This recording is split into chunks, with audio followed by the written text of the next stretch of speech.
ആരംഭിക്കുന്നതിന് മുമ്പ് കടന്നുപോയിരിക്കുന്ന എല്ലാവരോടും, വൈദികരോടും അവൈദികരോടും, അവരുടെ സമാധാനം ചോദിച്ചും സമാധാനം വാങ്ങിയും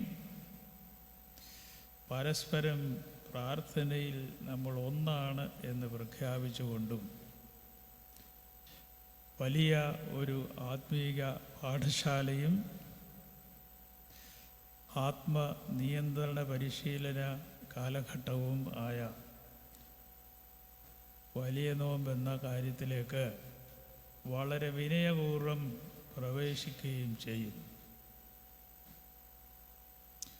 എന്തുകൊണ്ട് മനുഷ്യരിങ്ങനെ മരിക്കുന്നു? മരണമെന്നതിന് പല അർത്ഥങ്ങൾ പറയുന്നുണ്ട്. അതിൽ നിന്ന് ഒരു മുക്തി ഇല്ലേ എന്ന ചോദ്യം നൂറ്റാണ്ടുകളായി മനുഷ്യർ ചോദിച്ചുകൊണ്ടിരിക്കുന്നതാണ്.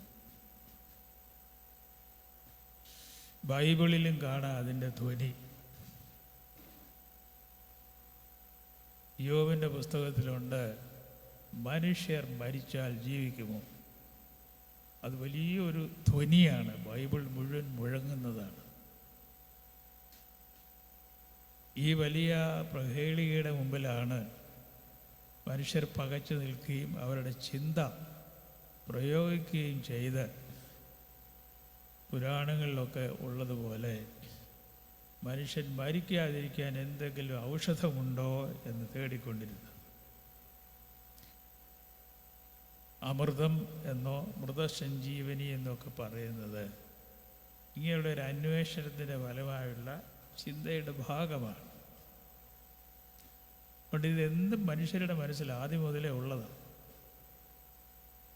എന്തുകൊണ്ട് മനുഷ്യൻ ഇങ്ങനെ മരിക്കുന്നു, അതിൻ്റെ വേദശാസ്ത്രമൊന്നും അല്ല ഞാൻ പറയുന്നു. അതിൻ്റെ അർത്ഥം അല്പം വ്യത്യാസമുണ്ട്. അറിയണമെങ്കിൽ നമ്മുടെ ചെറിയ അച്ഛനോട് ചോദിച്ചാൽ മതി, പറഞ്ഞു തരും. മനുഷ്യരെ ദൈവം സൃഷ്ടിച്ച് മരിക്കാനോ ഇല്ലാതാകാനോ വേണ്ടിയല്ല, അത് സ്പഷ്ടമാണ്. എന്തിന് സൃഷ്ടിച്ചു എന്നതിൻ്റെ മറുപടി ഇവിടെ നീങ്ങിയിരുന്ന കഴുത്ത് തിരിച്ചിട്ടിരിക്കാതെ, ഇവിടെ നീങ്ങിയിരുന്നു, ഇങ്ങനെ ഒരു വശത്തോട്ടിരിക്കാതെ, ഇവിടെ നീങ്ങി നല്ല താഴോട്ടിരിക്കും. അതിന് കൃത്യമായ മറുപടി അറിഞ്ഞുകൂടായെങ്കിലും സ്നേഹം മൂലം സൃഷ്ടിച്ചു, ഇതേ ഉള്ള ഒരു മറുപടി പറയാൻ. ദൈവം സ്നേഹമാകയാൽ ആ സ്നേഹം പങ്കിടുന്നതിന് വേണ്ടി കുറേ ജീവികളെ അവിടുന്ന് ഉണ്ടാക്കി. പഴയ മലയാളത്തിൽ, നമ്മുടെ പഴയ നമസ്കാര പുസ്തകത്തിൽ ഉണ്ടാക്കി എന്ന പദമാണ് കൊടുത്തിരിക്കുന്നത്. പിന്നെ ആ സൃഷ്ടിച്ചു എന്നുള്ള സംസ്കൃതമൊക്കെ വന്ന് കയറുന്നത്. അപ്പോൾ സ്നേഹം മൂലം സൃഷ്ടിച്ചയാൾ സ്നേഹം മൂലം നശിപ്പിക്കുമോ? കുഞ്ഞിനോട് അമ്മ പറയുന്നു, കുഞ്ഞിനോട് ഭയങ്കര സ്നേഹമാണെന്ന് പറയും. കുരുത്തക്കേട് കാണിച്ചാൽ പിടിച്ച് 2 പൊട്ടിയിൽ കൊടുക്കുന്നു. അപ്പോൾ കുഞ്ഞ് ചോദിക്കുന്നു, എന്നോട് സ്നേഹമാണെന്ന് പറഞ്ഞു തല്ലുന്നത് ശരിയാണോ? അതിന് ന്യായം അമ്മയുടെ മനസ്സിലുണ്ട്, കുഞ്ഞിന് അന്നേരം മനസ്സിലാകത്തില്ല.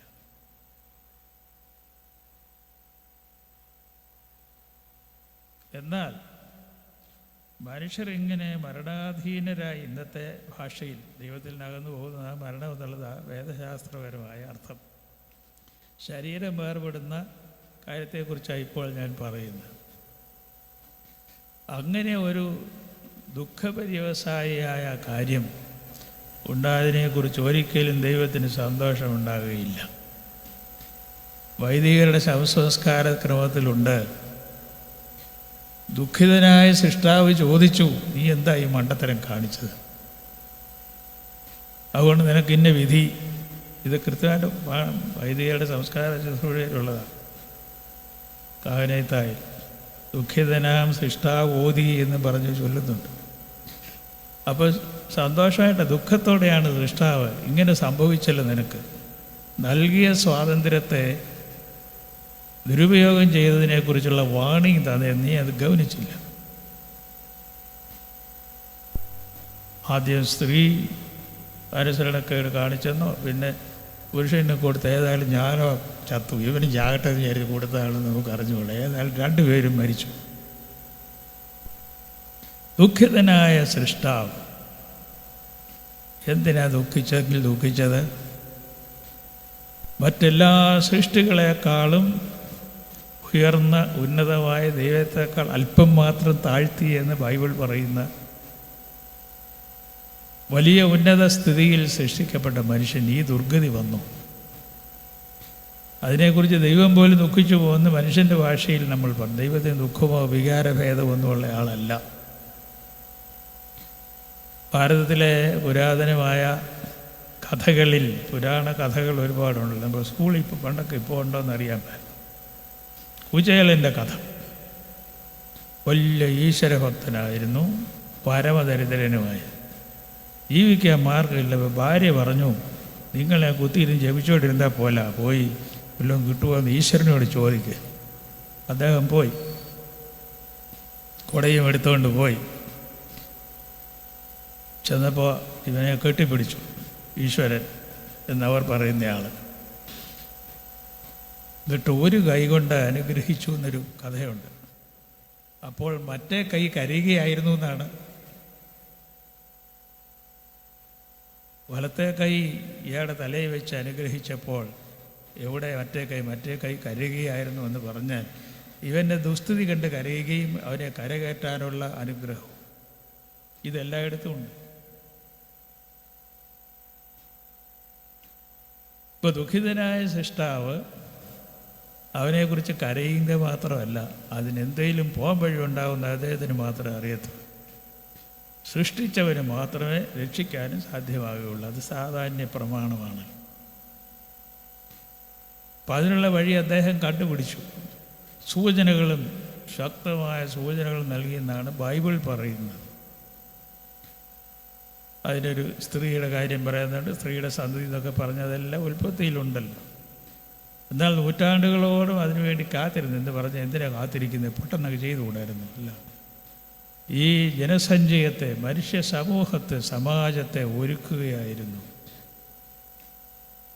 ദൈവപുത്രൻ്റെ വരവിന് വേണ്ടി അതിൻ്റെ സമയം എപ്പോഴാണ് ദൈവത്തിനെ അറിയുള്ളൂ. കാലസമ്പൂർണത, കാലത്തികവ് എന്നൊക്കെ പറയുന്നതിൻ്റെ അർത്ഥം അനന്തമാണ്. കാലസമ്പൂർണത. അന്ന് ദൈവം മനുഷ്യനായി വന്നു. അപ്പോൾ അതുവരെ മനുഷ്യൻ കാത്തിരിക്കുക. അതിൻ്റെ പല സൂചനകൾ, വളരെ അർത്ഥമുള്ളതും ശക്തമായ സൂചനകൾ അതുവരെ എല്ലാ പുസ്തകത്തിലും കാണാം, പഴയ പുസ്തകങ്ങളിലെല്ലാം തന്നെ. അപ്പോൾ യോബ് ചോദിച്ച ചോദ്യത്തിന്, മനുഷ്യൻ മരിച്ചാൽ ജീവിക്കുമോ എന്ന ചോദ്യത്തിന് മറുപടി പഴയ നിയമത്തിൽ വ്യക്തമായിട്ടില്ല. എന്നാൽ യോബ് തന്നെ പറയുന്നുണ്ട്, അവസാനം അവൻ ഈ മണ്ണിന്മേൽ നിൽക്കും, ഞാനവനെ സശരീരനായി, ദേഹസഹിതനായി കാണും. പഴയ ബൈബിൾ സ്വതന്ത്രിനകത്ത് ദേശരഹിതനായി, ഇപ്പോൾ അത് കറക്റ്റ് ചെയ്ത് ദേശസഹിതനായി കാണുമെന്നുണ്ട്. അതൊരു വലിയ പ്രതീക്ഷയാണ്.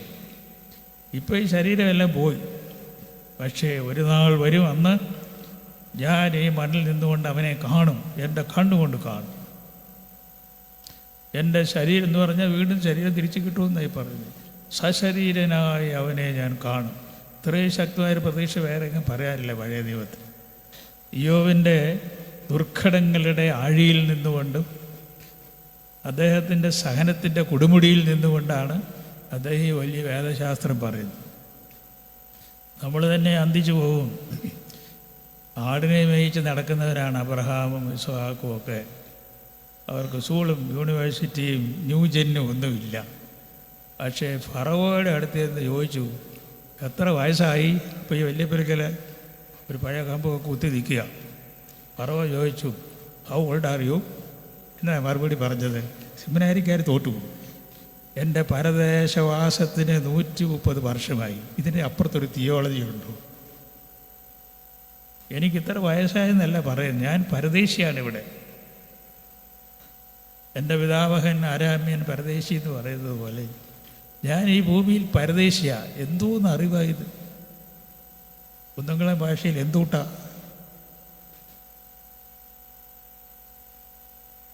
എൻ്റെ പരദേശവാസന് 130 വർഷമായി. ഇനി ഞാൻ സ്വദേശത്തേക്ക് പോകുന്നതിൻ്റെ അടുത്തത് പറയുന്നെങ്കിൽ അതാ പറയേണ്ടത്. ഇതിൻ്റെ എല്ലാം ഒരു മറുപടി കിട്ടുന്നത് പുതിയ നിയമത്തിലുള്ള യേശു ക്രിസ്തുവിലാണ്. ഇന്ന് മൃതരെ ഓർക്കുന്ന ഞായറാഴ്ച ആയതുകൊണ്ടാണ് ഞാൻ ഈ കഥയൊക്കെ പറയുന്നത്. അപ്പോൾ അന്ന് യോബ് ഉന്നയിച്ച ചോദ്യത്തിന് ഒരു പൂർണ്ണമായി ഒരു മറുപടി കിട്ടുന്നത് സുവിശേഷങ്ങളിലാണ്. അതിനപ്പുറത്തൊരു മറുപടി ഇല്ല. ജീവനുണ്ടാകാൻ ഇന്ന കാര്യങ്ങളൊക്കെ. അദ്ദേഹം മരിച്ചു, മരണത്തിലൂടെ ജീവൻ. അപ്പോൾ ഒരാൾ മരിച്ചാൽ വേറൊരാൾ ജീവൻ ഉണ്ടാകുമോ എന്നുള്ള പിള്ളേരെ അല്ല, പ്രായമുള്ളവരും ചോദ്യം ഒരുത്തൻ മരിച്ചാൽ അതുകൊണ്ട് വേറെ ആളിന് ജീവൻ ഉണ്ടാകും. അതാണ് സത്യം. നിങ്ങൾക്ക് ജീവനുണ്ടാകാൻ വേണ്ടി ഞാനിതാ മരിച്ചു നിങ്ങളുടെ അടുക്കൽ വന്നിരിക്കുന്നു എന്ന് യേശു ക്രിസ്തുവും അതുപോലെ മരിച്ചവരോടും പറയുന്നതായിട്ട് നമ്മുടെ പ്രാർത്ഥന പുസ്തകം പറയുന്നു. അവിടെ പോയതായിട്ട് ബൈബിളും പുതിയ നിയമവും പറയും. അപ്പോൾ ഒരാളിൻ്റെ മരണം പോലെ അനേക ജീവനുണ്ടായി എന്നുള്ളതാണ് സുവിശേഷം. അപ്പോൾ ആദാം കൈകൂപ്പിക്കൊണ്ട് പറഞ്ഞായിട്ട് നമ്മുടെ ഈ ശിവപുസ്തകത്തിലൊക്കെ വളരെ മനോഹരമാണ്. ആദാം കൈകൂപ്പി പറഞ്ഞു, എന്നെ ഇവിടെ നിന്നൊന്ന് വിടുവിക്കണമേ, ഈ കാരാഗ്രഹത്തിൽ നിന്ന്, തിഹാർ ജയിലിൽ തന്നെ ഒന്ന് വിടുവിക്കണമേ. എൻ്റെ മക്കളോടുകൂടെ എവിടെ നിന്ന് ഞാൻ പുറപ്പെട്ടു വന്നോ ആ സ്ഥലത്തേക്ക് തിരികെ എത്തിക്കണം. അതാണ് പാരഡൈസ്. പറുദീസയിലേക്ക് എത്തിക്കണമേ എന്ന് അബ്രഹാം കൈകൂപ്പി പറഞ്ഞതായിട്ട് നമ്മുടെ പ്രാർത്ഥന പുസ്തകം പറയും. ഇതൊരു വലിയ പ്രതീക്ഷയുടെ കഥയാണ്. ഈ പ്രതീക്ഷ ഇല്ലെങ്കിൽ ജീവിക്കാൻ ഉത്സാഹം ഉണ്ടാകുകയില്ല, മരിക്കാൻ അതിനേക്കാൾ ഉത്സാഹക്കുറവായിരിക്കും. എന്തിനാണ് രക്തസാക്ഷികൾ ധൈര്യമായി മരിക്കാൻ പോകുന്നതും സ്റ്റേക്ക് കൊല്ലാൻ പോകുന്നിടത്ത് തൂണൊക്കെ കെട്ടി എണ്ണ ഒഴിച്ച് തീ വെക്കുന്നിടത്ത് പോലും ദുഃഖം ഉണ്ടാകാതിരിക്കുകയോ റെസിസ്റ്റ് ചെയ്യുകയോ ചെയ്യാതിരിക്കുന്നതിൻ്റെ അർത്ഥം നമുക്ക് മനസ്സിലാവില്ല. എന്തുകൊണ്ടാണ് ഇസഹാക്ക് ഒരു യൂത്താണല്ലോ, ഇത്ര വയസ്സാണെന്നും പറയുന്നില്ല, കയറിട്ട് കെട്ടി വിറകിൻ്റെ പുറത്ത് വെച്ചപ്പോഴേ ഇന്നത്തെ പിള്ളേരാണ് എന്നാ ചെയ്തത്? അപ്പച്ച വേറെ പണി നോക്കി, എനിക്ക് ജീവിക്കണം എന്ന് പറഞ്ഞ് ചാടി ഓടിയതിനെ അവിടെ നിന്ന്. എന്തുകൊണ്ട് ഇസഹാക്ക് റെസിസ്റ്റ് ചെയ്തില്ല? വല്ലാത്തൊരു ചോദ്യമാണ്. അതൊരു മഹാരഹസ്യമാണ്. അത് എല്ലാം വിരൽ ചൂണ്ടുന്ന ഒന്നിലേക്കാണ്. യേശു ക്രിസ്തുവിൻ്റെ മരണം റെസിസ്റ്റ് ചെയ്യാതെയുള്ളൊരു മരണം. അപ്പോൾ ഇതെല്ലാം സൂചിപ്പിക്കുന്നത് അപ്പുറത്ത് പ്രകാശമുണ്ട്. ക്രിസ്ത്യാനി അല്ലെങ്കിലും ടാഗോർ, രവീന്ദ്രനാഥ് ടാഗോർ അദ്ദേഹം എഴുതി വെച്ചു, death is not putting out the light. വിളക്ക് കൊളുത്തിക്കളയുന്നതല്ല മരണം, but extinguishing it because the dawn has come. സൂര്യോദയം വന്നുകൊണ്ട് വിളക്കണച്ചെന്നേ ഉള്ളൂ. അന്ധകാരം മാറി പ്രകാശമുണ്ട്. എന്താണ് അന്ധകാരം? ഉപനിഷത്തിലും ക്രിസ്ത്യാനികൾ പറയുന്നത്, വേദത്തിൽ പറയുന്നത് വെളിച്ചത്തിൻ്റെ അഭാവമാണ് ഇരുൾ. അതിനെ പറയണേ. മരണത്തെ അങ്ങനെ ഇരുട്ടിലേക്കെന്നുള്ളതല്ല പറയുന്നത്. അതുകൊണ്ട് അറിവുള്ളവർ പറഞ്ഞു തരും, നമ്മളെല്ലാം മരിക്കും, സംശയമില്ലല്ലോ. മരിച്ചാൽ പിന്നെ നമ്മളെ കാണത്തില്ല. അച്ഛന്മാർ പ്രാർത്ഥനയോടുകൂടെ കൊണ്ട് അതിനകത്ത് വെച്ചേച്ചിങ്ങി പോരും, പിന്നെ കാണാമെന്നൊക്കെ പറഞ്ഞു. അപ്പം നമ്മൾ എങ്ങോട്ട് പോകുന്നു? കാണാതെ പോകും, ഡിസപ്പിയർ ചെയ്യുന്നു എല്ലാവരും. എന്നാൽ അതിനകത്തൂടെ ഒരു വെളിച്ചമുണ്ട്, ഒരു വെള്ളി വെളിച്ചം. We all disappear, but some people disappear into the light of God, in the presence of God. Some others disappear into the absence of God. ചിന്തിച്ച് എന്താന്നുള്ളത്. നമ്മളെല്ലാം ഡിസപ്പിയർ ചെയ്യും. മരിച്ചു കഴിഞ്ഞാൽ കാണുന്നില്ല, ശരീരം മറവ് ചെയ്തു, ആത്മാവിനെ കാണുന്നില്ല. എങ്ങോട്ടാണ് ഡിസപ്പിയർ ചെയ്തത്? Some disappear into the presence of God. ദൈവത്തിൻ്റെ സാന്നിധ്യം വിളിച്ച് വളർത്തോട്ട് അവർ പോകുന്നു. വേറെ കുറേ പേര് they disappear in the absence of God, into the darkness. അവർ അന്ധകാരത്തിൽ ഇതാ മരിച്ചവരെക്കുറിച്ച് കിട്ടുന്ന നമുക്കൊരു ചെറിയ അറിവൊക്കെ കിട്ടുന്നത്. വല്ലതും അറിയണമെങ്കിൽ യേശു ക്രിസ്തു പറഞ്ഞത്, പൗലോസ്ലീഹ പറഞ്ഞതൊക്കെ പഠിച്ചാലേ മനസ്സിലാവുള്ളൂ നമുക്ക്. ചെറുതായിട്ട് കഥാരൂപത്തിലാണല്ലോ കർത്താവ് പറഞ്ഞു. നരവാൻ്റെ ലാസൻ്റെ ഒക്കെ പറഞ്ഞതെല്ലാം കഥാരൂപത്തിലാണ്. കഥ പറഞ്ഞെങ്കിലും മനസ്സിലാകും. സ്കൂളിലും ഇത് തന്നെ, സെമിനാരിലും അത് തന്നെ. സെമിനാരി കഥ പറയുന്നത് എനിക്കറിയാൻ മേല. കഥയും കവിതയും ഇല്ലാതെ പഠിക്കുകയില്ല. സാഹിത്യ സംഗീത കലാവിഹേര അറിയാം ബാക്കി. സാക്ഷാൽ പശു പുച്ഛവിഷാണഹീന, പാലും കൊമ്പ് വേഴാതുള്ള മൃഗമാണെന്ന് പറയും. അതുപോലെ കഥ പറഞ്ഞ് യേശുക്രിസ്തുവാണ് ഏറ്റവും വലിയ ഗുരു. അപ്പോൾ അദ്ദേഹം കഥ പറഞ്ഞും കവിത ഗദ്യകവിത പറഞ്ഞുമൊക്കെയാണ് പറയുന്നത്. വയലിലെ താമരയെ നോക്കുക എന്ന് പറഞ്ഞാൽ ഒന്നാന്തരം കവിതയാണത്. അപ്പോൾ മൃതരെക്കുറിച്ച് നഷ്ടബോധത്തെക്കാൾ, മരിക്കുന്നുണ്ട്, നഷ്ടബോധമുണ്ട്, ദുഃഖമുണ്ട്, അതൊക്കെ ശരിയാണ്. പക്ഷേ അതിനപ്പുറത്തോട്ടൊരു വെളിച്ചമുണ്ട്. Disappeared in the presence of Christ എന്ന ഒരു വലിയ പ്രതീക്ഷയുള്ളത് കൊണ്ട് ഇരുളിൻ്റെ ടണലിൻ്റെ അപ്പുറത്ത് there is light at the end of the tunnel എന്ന് പറയുന്നത് പോലെ there is light. The dawn has come. അവിടെ വെളിച്ചമുണ്ട്, അവിടെ കണ്ണുനീരില്ല, നിരാശയില്ല. മനുഷ്യജാതിയുടെ മുഖത്തു നിന്ന് കണ്ണുനീർ തുടച്ചു കളയുന്നു എന്നാണ് വായിക്കുന്നത്. ഈസ്റ്റർ, നീ മനുഷ്യജാതിയുടെ മുഖത്തു നിന്ന് കണ്ണുനീർ തുടച്ചു കളഞ്ഞു. ഈ വർഷം ശ്രദ്ധിച്ചോണം. അപ്പോൾ അങ്ങനെ ഒരു പ്രതീക്ഷ നമുക്കുണ്ട്. അല്ലേ പിന്നെ ജീവിക്കാൻ ഒക്കത്തില്ല. പ്രതീക്ഷയില്ലാതെ ആർക്കെങ്കിലും ജീവിക്കാനോ, ഏതോ ഒരാളോ എന്തോ ഒന്ന് വരുന്നതിനെക്കുറിച്ചുള്ള ഹോപ്പ് എക്സ്പെക്റ്റ് പ്രതീക്ഷയില്ലാതെ ജീവിക്കാൻ ഒക്കുകയില്ല. അടഞ്ഞു പോകും, ഡ്രൈ ആകും. പ്രതീക്ഷിക്കാനൊന്നുമില്ലെങ്കിൽ ജീവിതം വരണ്ടു പോകും. എന്താ പ്രതീക്ഷിക്കാനുണ്ടെന്ന് അല്പം മുമ്പ് നമ്മൾ പറഞ്ഞു. എൻ്റെ രണ്ടാമത്തെ വരവിനായി ഞങ്ങൾ കാത്തിരിക്കുക. അത് വലിയ പ്രതീക്ഷ. പറഞ്ഞേച്ച് പറന്നുപോയി എന്നുള്ളത് വേറൊരു കാര്യം. ഇങ്ങനൊരു വലിയ പ്രതീക്ഷയുള്ളത് കൊണ്ടും ഞങ്ങളോട് കരുണ തോന്നണമേ എന്ന് പറയാൻ അവകാശം തന്നിരിക്കുന്നത് കൊണ്ടും നമുക്ക് പ്രതീക്ഷിക്കാൻ വകയുണ്ട്. എന്നാൽ അതിനകത്തൊക്കെ നമ്മുടെ കുരുത്തക്കേടൊക്കെ കാണാം. ദൈവത്തോട് നമ്മൾ പറയും, കരുണ തോന്നണമേ, ക്ഷമിക്കണമേ എന്ന് പറയും. അതുമാത്രമല്ല, നീതിയായിട്ട് ഞങ്ങളുടെ പ്രവൃത്തി തോന്നില്ല. നമസ്കാരം തുടങ്ങും. അടുത്ത ആഴ്ച കേട്ടോ, നീതിയായി ഞങ്ങളെ വിധിക്കരുതേ. അപ്പോൾ അന്യായമാണോ എന്നാണോ? അനീതിയാണെന്നാണ്. എന്തുവാ കോളേജിൽ പിള്ളേർ പറയുന്നത്? എന്താ പ്രിൻസിപ്പൽ നീതി പാലിക്കുക, അങ്ങനല്ലേ? HOD നീതി പാലിക്കുക. പ്രാർത്ഥിക്കാൻ വരുന്നുണ്ടേ നീതിയായിട്ട് പ്രവർത്തിക്കല്ലേ. ഇത് തമ്മിൽ എന്നാ പൊരുത്തമുണ്ടോ? ദൈവത്തോട് ചോദിക്കുന്നത് നീതി വേണ്ടെന്ന് പറയുന്നു, പ്രിൻസിപ്പാളിൻ്റെ അടുത്ത് ഷൗട്ട് ചെയ്യുന്നു നീതി വേണ്ട. ഇതൊക്കെ നമ്മുടെ കയ്യിലിരിപ്പായി പറയുന്നതൊക്കെ.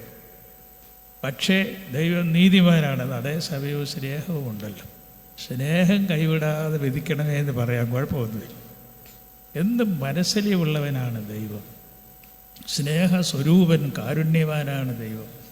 ആ കൊമ്പേലെ പിടിച്ച് നിൽക്കാനകത്ത് കരുണയുള്ളവനായ ദൈവം. ഇത് ഒരു ദിവസം എത്ര പ്രാവശ്യം നമ്മളിത് പറയുന്നത്? കരുണ തോന്നണം ഞങ്ങളോടും കടന്നു പോയവരോടും. ഇതൊന്നും നമ്മുടെ പിടിയിലുള്ള അറിവിലുള്ള കാര്യങ്ങളൊന്നുമല്ല. ചെറുതായിട്ടൊക്കെ അറിയാം. കുറേ കൂടെ ജാഗ്രതമായ മനസാക്ഷിയുള്ള വിശുദ്ധർക്ക് മനസ്സിലാകും അവിടെ എവിടെയൊക്കെ ചെറിയ കാര്യങ്ങളൊക്കെ. അങ്ങനെയാണ്. ഇനി എത്ര ദിവസം 2-3 ദിവസം ഞാൻ കഷ്ടപ്പെടണമല്ലോ എന്ന് സെയിൻറ്റ് ഗ്രിഗോറിയോസ് പറയുന്നു.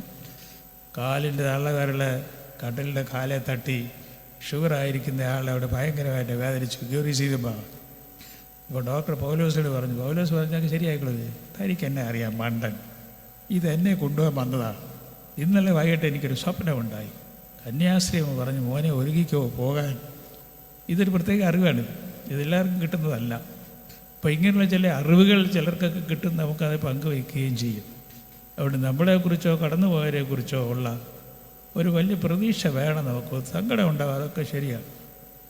ഒരിക്കൽ ഞാൻ കണ്ട് ഒരു മധ്യവയസ്കൻ മരിച്ചു ഞങ്ങളുടെ ഇടവപ്പള്ളിയിൽ കല്ലൂപ്പാറ. അപ്പോൾ ഒരു മോളുണ്ട്, അവളെങ്ങാണ്ട് പഠിക്കുക കർണാടകത്തിൽ. അപ്പോൾ അത് വന്നു.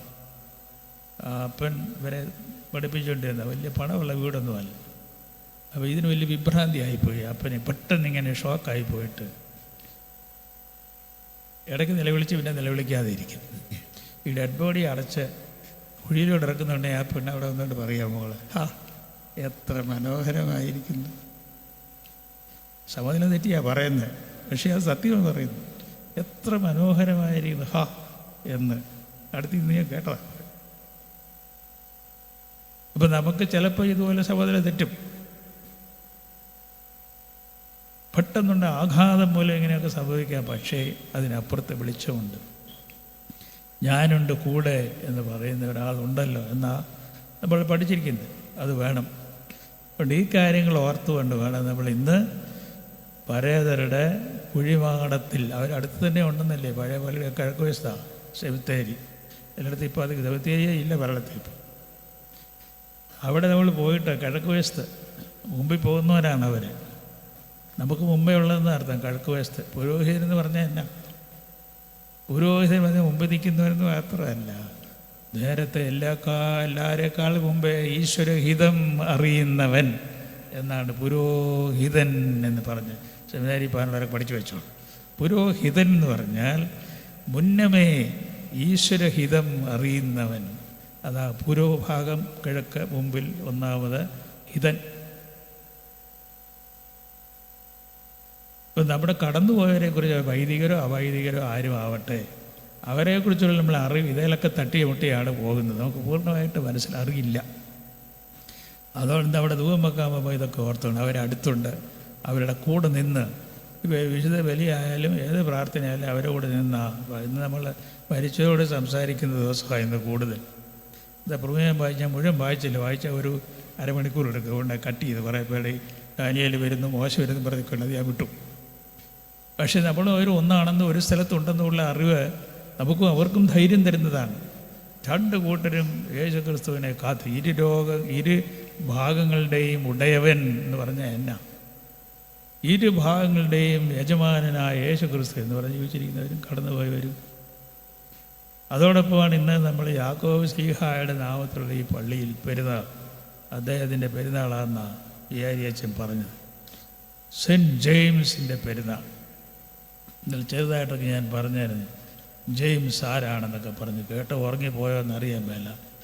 ഉറങ്ങിയവരും ഉറങ്ങാത്തവരും ഒക്കെ കാണുമായിരിക്കാം. യേശുക്രിസ്തുവിന് 3 പേരെ ഇങ്ങനെ ശരിയാക്കി എടുത്ത കാര്യം ഞാൻ ഇന്നലെ പറഞ്ഞു. അത് കേട്ട കുട്ടികളെല്ലാം ഉണ്ടോ? ഫ്രണ്ടിലുണ്ടോ? 3 പേരുടെ പേര് പറഞ്ഞ് മോനെ അറിയാമോ? Very good. Peter, James, John, 3 പേരുടെ പേര് മറന്നിട്ടില്ല. സ്മാർട്ടായിട്ടുള്ള കുട്ടികളുണ്ട്. ഈ 3 പേരിൽ പത്രോസ് ഏത് കാര്യത്തിലും അക്ഷമനായി എടുത്ത് ചാടി സംസാരിക്കുകയോ തീരുമാനം എടുക്കുകയോ പിന്നെ ദുഃഖിക്കുകയോ ചെയ്യുന്നയാൾ. മറ്റൊരു 2 പേരും ഭയങ്കര മനുഷ്യരാണ്. അതാ നമ്മുടെ പുരോഹിതന്മാരെ ഓർക്കുന്നതിനകത്ത് ആർക്കും മനസ്സിലാകാത്ത സംസ്കൃതമൊക്കെ എഴുതി വെച്ചിട്ടുണ്ട്. ഇടിനാദം എന്നുള്ളത് മേഘനാഥ നാമാവായ ഒരു പിടി കിട്ടത്തില്ല ആർക്കും. എന്നാണ് വായിച്ചിട്ടില്ലയോ? മേഘനാഥ നാമാവായ എന്തുവാ? വായിക്കുന്നവർക്ക് അറിഞ്ഞൂടെ, കേൾക്കുന്നവർക്ക് അറിയാം. ഇടിനാഥം എന്ന് പേരുള്ളത് പറഞ്ഞാൽ തുമ്പിള്ള മനസ്സിലാകും. ഈ 2 പേരെക്കുറിച്ച്, യാക്കോബ് യോഹന്നാനെക്കുറിച്ച് ഇടിനാഥം എന്ന് പറഞ്ഞാൽ സോക്രട്ടീസിൻ്റെ ഭാര്യ, അവർ ഇവരെല്ലാത്തിനും സോക്രട്ടീസ് ഫിലോസഫർ അയാളെ കുറ്റം പറഞ്ഞുകൊണ്ടിരിക്കുകയെന്ന്. ഇയാൾ മരത്തലയിൽ എന്നാത്തിന് കൊള്ളാമെന്ന് ചോദിക്കും. അപ്പോൾ ഇങ്ങനെ മിണ്ടത്തില്ല. ഒരിക്കൽ വന്ന് ഭയങ്കരമായിട്ട് ഷൗട്ട് ചെയ്ത് സോക്രട്ടീസിൻ്റെ നേരെ എന്നാത്തിന് കൊള്ളാം, ഞാൻ കുത്തിയിരിക്കില്ല, ജീവിക്കണ്ടെന്നൊക്കെ പറഞ്ഞേച്ച് ഇയാൾ മിണ്ടിയില്ല. ശിഷ്യന്മാരൊക്കെ അടുത്തിരിപ്പുണ്ട്, പഠിപ്പിക്കുക. കൂടി സഹിയായിട്ട് അവർ ഒരു കൂടെ വെള്ളം കൊണ്ട് തലയിൽ ഒഴിച്ചു സോക്രട്ടീസിന്. അപ്പോൾ സോക്രട്ടീസ് പറഞ്ഞു, മുമ്പ് ഇടി മുഴങ്ങി, അപ്പോഴേ എനിക്ക് മനസ്സിലായി പുറകെ മഴ വരുന്നുണ്ടെന്ന് പറഞ്ഞു. അങ്ങനെയുള്ള ആളുകളുണ്ടാവുമല്ലോ. ഇപ്പോൾ യാക്കോബ് യോഹന്നാനും ഭയങ്കര തീവ്രവാദികളുടെ സ്വഭാവം, തീവ്രവാദി ഞാൻ പറഞ്ഞ നാളെ പറയരുത് സോഷ്യൽ മീഡിയയിൽ, തീവ്രവാദികളുടെ സ്വഭാവം എന്ന് തോന്നിക്കുന്ന ആളുകൾ, അതാണ് ഇടിനാഥം എന്ന് പേരുള്ളവർ. അവരെ കുഞ്ഞാടുകളാക്കി മാറ്റി യേശുക്രിസ്തു. അതാണ് ആ ഗുരുവിൻ്റെ സ്റ്റൈൽ. ഇത്ര വലിയ ഭീകരന്മാരും തോന്നിക്കുന്ന ആളുകളെ കൂടെ നടന്ന് അവരെ ഇടിച്ചതായിട്ടും വഴക്ക് പറഞ്ഞിട്ടൊന്നുമില്ല. പിന്നെ ഇടയ്ക്ക് ചോദിക്കുന്നില്ല ഏത് ആത്മാവിലാണെന്നൊക്കെ ചോദിക്കുക, അവരെ ചിന്തിപ്പിക്കുകയാണ്. അപ്പോൾ അവരവസാനം വന്നപ്പോൾ നല്ല കുട്ടികൾ, ചില പിള്ളേർ 5-6 വയസ്സ് വരെ കുസൃതിയായിരിക്കും, പക്ഷേ വളർന്നു വന്ന് അവരെ പോലെ പാവകൾ വേറെ ആരും കാണില്ല. അപ്പോൾ ഈ 3 പേരെ, പീറ്റർ, ജെയിംസ് ആൻഡ് ജോൺ, അവർ നമ്മളെപ്പോലുള്ള മനുഷ്യരാണ്. ഈ ടൈപ്പൊക്കെ നമ്മുടെ ഇടയിലുണ്ടല്ലോ. ചൂടന്മാരുണ്ട്, തണുപ്പന്മാരുണ്ട്, ഒടും തന്നെ ചാടി വല്ലതും പറഞ്ഞാൽ അയ്യോ വേണ്ടാരം ചിന്തിക്കുന്നവരും ഉണ്ട്. ഇതെല്ലാം ടൈപ്പ് അപ്പോസ്തലന്മാരുടെ കൂട്ടത്തിലും ഉണ്ടല്ലോ. ഇപ്പോൾ യാക്കോബ് ശ്ലീഹ അധികം അദ്ദേഹം സംസാരിച്ചായിട്ടും സുവിശേഷത്തിലൊന്നും ഇല്ലെങ്കിലും ഈ വിശേഷണം ഇടിനാഥ് പേരെല്ലാം അറിയാം, അവരുടെ സ്വഭാവം എന്താണെന്ന് മനസ്സിലാകും. അങ്ങനെ ഒരാളുടെ പേരിലാണ്. പക്ഷേ അദ്ദേഹം സാത്വികനായി മാറി. യൂഹാനോൻ സേവേറിയോസ് പിതാവിനെ പോലെ തന്നെ സാത്വികനായ ആൾ. അതൊരു പ്രത്യേക ഗുണമാണ്, സാത്വിക ഗുണം. അങ്ങനെ അദ്ദേഹത്തിന് ലേഖനം എന്നില്ല ഞാൻ അതിൻ്റെ പരാമർശിച്ചല്ലേ, ചെറിയ കുറിവാക്യങ്ങൾ വെച്ച് വലിയ ആശയങ്ങൾ ചെറിയ വാക്യത്തിൽ ഒളിപ്പിച്ച് വച്ചിരിക്കുന്ന വലിയ ഗ്രന്ഥകാരനൊന്നുമല്ല. സെൻറ്റ് ജെയിംസിൻ്റെ ഒരു ഷോർട്ടായിട്ടുള്ള ലേഖനം മാത്രമേ നമുക്കുള്ളൂ. അത് ഈ പള്ളിക്കാരെങ്കിലും വായിക്കണം. യാക്കോബിൻ്റെ ലേഖനം, യാക്കോബ് ശ്രീയുടെ പേരുള്ള പള്ളിക്കാരൻ നിശ്ചയമായിട്ടും വായിച്ചിരിക്കണം. അത് അതിനകത്ത് അറിവിനെക്കുറിച്ച് പഠിപ്പിനെക്കുറിച്ചൊക്കെ പറയുന്നുണ്ട്. ജ്ഞാനം കുറഞ്ഞവൻ ആരോട് ചോദിക്കണമെന്നാണ് പറയുന്നത്? സകല അറിവും കൊടുക്കുന്ന ദൈവത്തോട് ചോദിക്കട്ടെ, കിട്ടുമെന്നൊക്കെ പറയണമെങ്കിൽ ഈ മനുഷ്യനെ കൊണ്ട് ഒക്കുള്ളൂ അങ്ങനെ പറയാൻ. അങ്ങനെ യാക്കോബ് ശ്ലീഹായുടെ പേരിൽ നിങ്ങളുടെ പള്ളിയായിരിക്കുന്നു. ഈ കഥകളൊക്കെ നമ്മുടെ കുട്ടികൾക്ക് പറഞ്ഞു കൊടുക്കണം. അദ്ദേഹത്തിൻ്റെ തിരുനാളാണല്ലോ പെരുന്നാൾ. എനിക്ക് എന്തെങ്കിലും മനസ്സിലാകത്തില്ല കേൾക്കും. ഈ വലിയ പെരുന്നാളെന്ന് പറഞ്ഞാൽ തന്നെ പല പള്ളിയിൽ അവിടെ എവിടെയൊക്കെ കാണാം. വലിയ പെരുന്നാളെന്ന് പറഞ്ഞാൽ തന്നെ പെരുന്നാളെന്ന് പറഞ്ഞാൽ തന്നെ വലിയതാണ്, പെരിയ നാളാണ്. പിന്നെ വലിയ പെരുന്നാൾ വലിയ നാളെന്നായിപ്പോൾ അല്ലേ? അപ്പോൾ നമ്മൾ ചുമ്മാ അത്യുക്തിയല്ലേ, ആവശ്യമില്ലാത്ത കൂട്ടിച്ചേർക്കില്ലേ. വലിയ പെരുന്നാൾ, പെരിയ നാളെന്ന് പറഞ്ഞാൽ പെരുന്നാളാണ്, വലിയ നാൾ. അതിൻ്റെ കൂടെ ഒരു വലിയ കൂടെ ചേർത്ത് വെച്ചു പുറത്ത്, വലിയ നാൾ. നമുക്ക് മലയാളികളാണെന്ന് അഭിമാനിക്കുന്ന മലയാളം അറിയാൻ മേല എന്നുള്ളത് സത്യം. അങ്ങനെ ചില സ്ഖലിതങ്ങളൊക്കെ ഇങ്ങനെ നമ്മൾ വരുത്തി വെക്കും.